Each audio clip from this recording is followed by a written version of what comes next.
Good evening. This is Alan Burgos from the hashtag Walk with Land channel. Welcome and welcome back to our channel. Guys, if you are not yet subscribed to our channel, please do it so now so that you can be a part of this growing family. Officially, we are now 8,255 subscribers. Thank you so much guys ha. Konti na lang po tayo, magna 9,000 subscribers na po tayo. Siyempre, with your help, my friends and ladies and gentlemen, this can happen. No? I love you all, God bless you all, and mahal na mahal ko po kayo.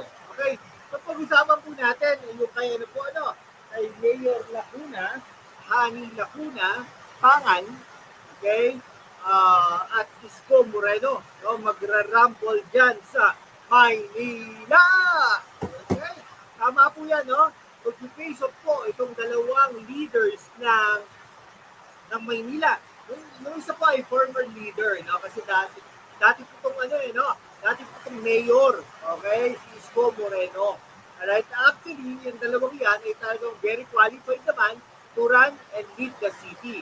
Kaya lang, sabi ko nga, magkaiba po ang priority ng Maynila.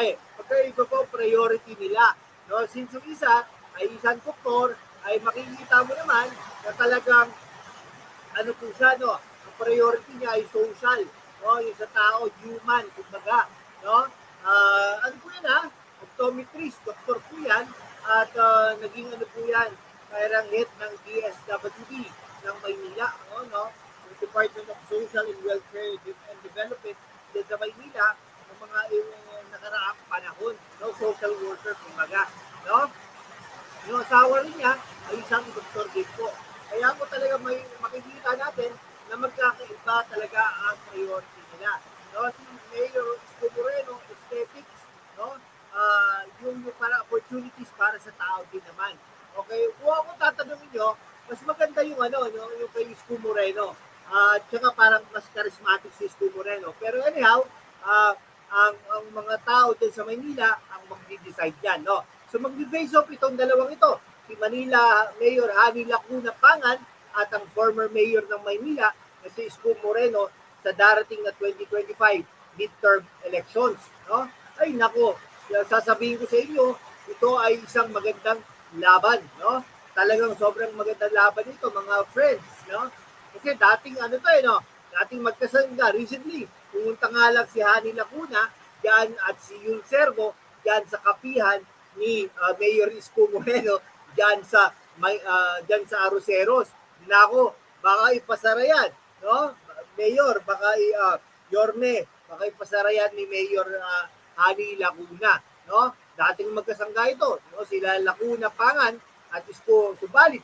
Sa bandang huli ay maghihiwalay din pala. Napakasakit, no? Parang mag-asawa lang, no? Nung una nagmamahalan at nung palaunan na wala pagmamahalan, naghiwalay din sila, no? Sa politika. Nako.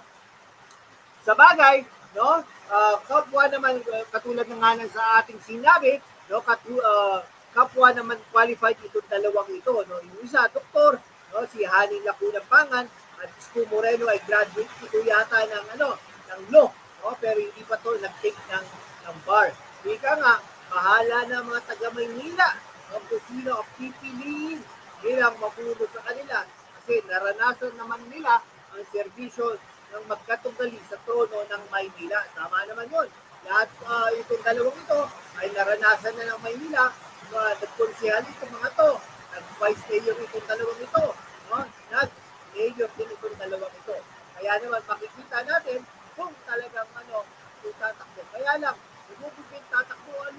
Talaga, umubigin daw tatakbong mayor at Senator Nelly Pacquiao at Presidential Sister Senator Amy Marcos. Nako po, talaga, totoo kaya ito? No? Itong dalawang ito ay tatakbo. Amy Marcos, Manny Pacquiao sa Manila. Nako, bakit ba? Alam ko taga Makati ito kung siya Manny Pacquiao Bakit ganun? Malapit ng filing of candidacy. So malalaman talaga natin yan, no? Yung mga sino mga kandidato ng Maynila sa darating na October 1 to 8. Malapit na. Malapit ang filing of candidacy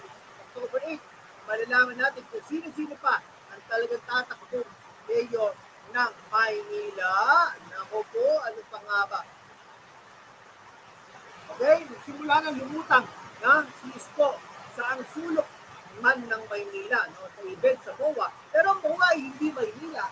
Pero yung halos mga nandun ay taga Maynila. Kamakailan lang, hindi naman direktang diniklara, pero obviously, di ba, sabi nga nila, actions speak louder than words. Okay?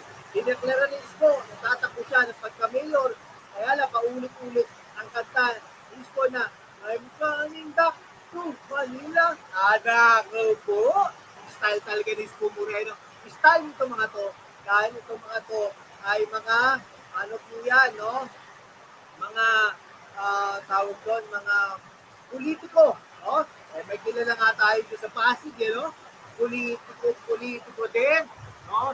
Talagang, siyempre may mga meaning ito, no? Sa mga political observers, katulad natin, no? Isang political vlogger na medyo matagal na dyan sa siyudad ng Maynila. Sa latest survey ng Pulse Asia, Cisco ay nasa winning circle sa pagka-senador.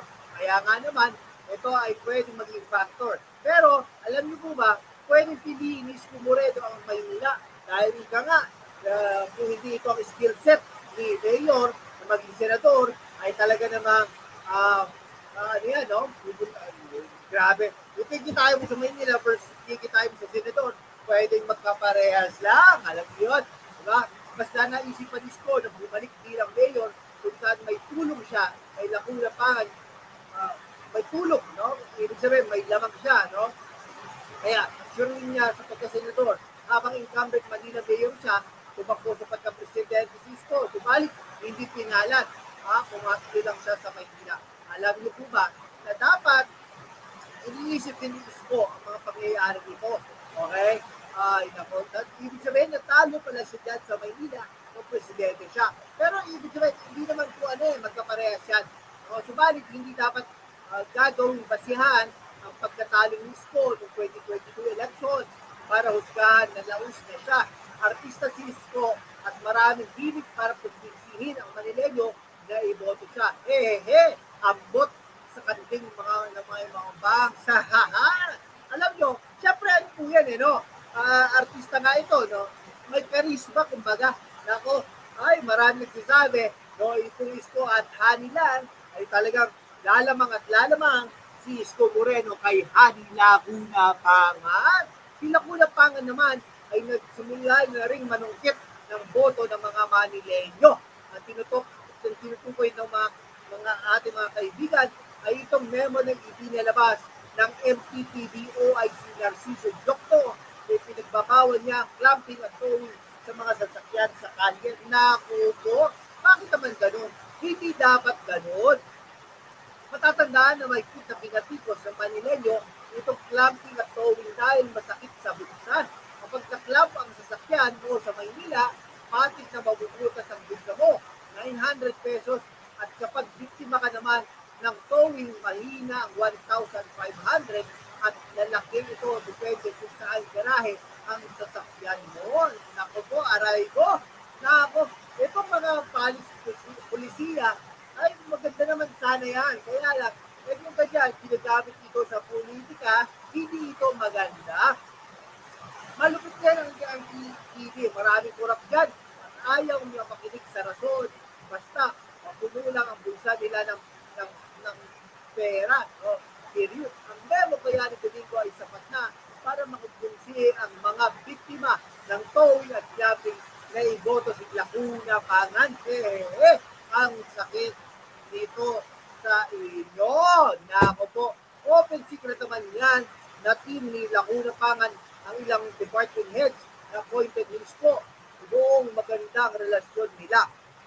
Kaya dapat tigpasin na ng mayora itong mga bataan ni Isko dyan sa Maynila. Ganun naman po yun Pero kaya lang, since magkaibigan naman po sila, kaya po ito nire-retain, no? Hindi siya sigurado kung saan ang loyalty nila.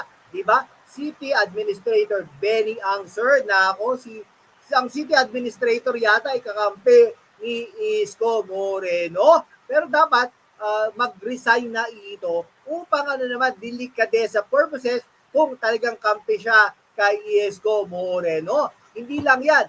Maaaring ang mga loyalista ni Isko ay magre-report sa amo nila ng mga katiwalian sa administrasyon ni Lacuna Pangan, hindi naman mawawala yan.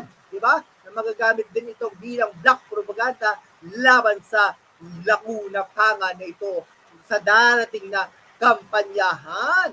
Nako, di wow, kanya-kanyang gimmick lang yan mga kaibigan ko. Huwag bibitaw mga kaibigan at talagang tututukan natin itong politika dyan sa Maynila. At definitely, alam na alam po natin ito na paglalabasan ang ng putik at baho ng dalawang politikong ito. Kahit sinasabi nila na magkaibigan pa ang kanilang mga pamilya, ang Lacuna at ang Moreno at ang Isko at ang Hani. Pero at the end of the day, sasabihin ko sa inyo na maglalabasan, magbabatuhan ng putik itong dalawang ito. Sige po, hanggang dito na lang po mga kaibigan ko. Maraming salamat sa inyong lahat. Mabuhay po kayo.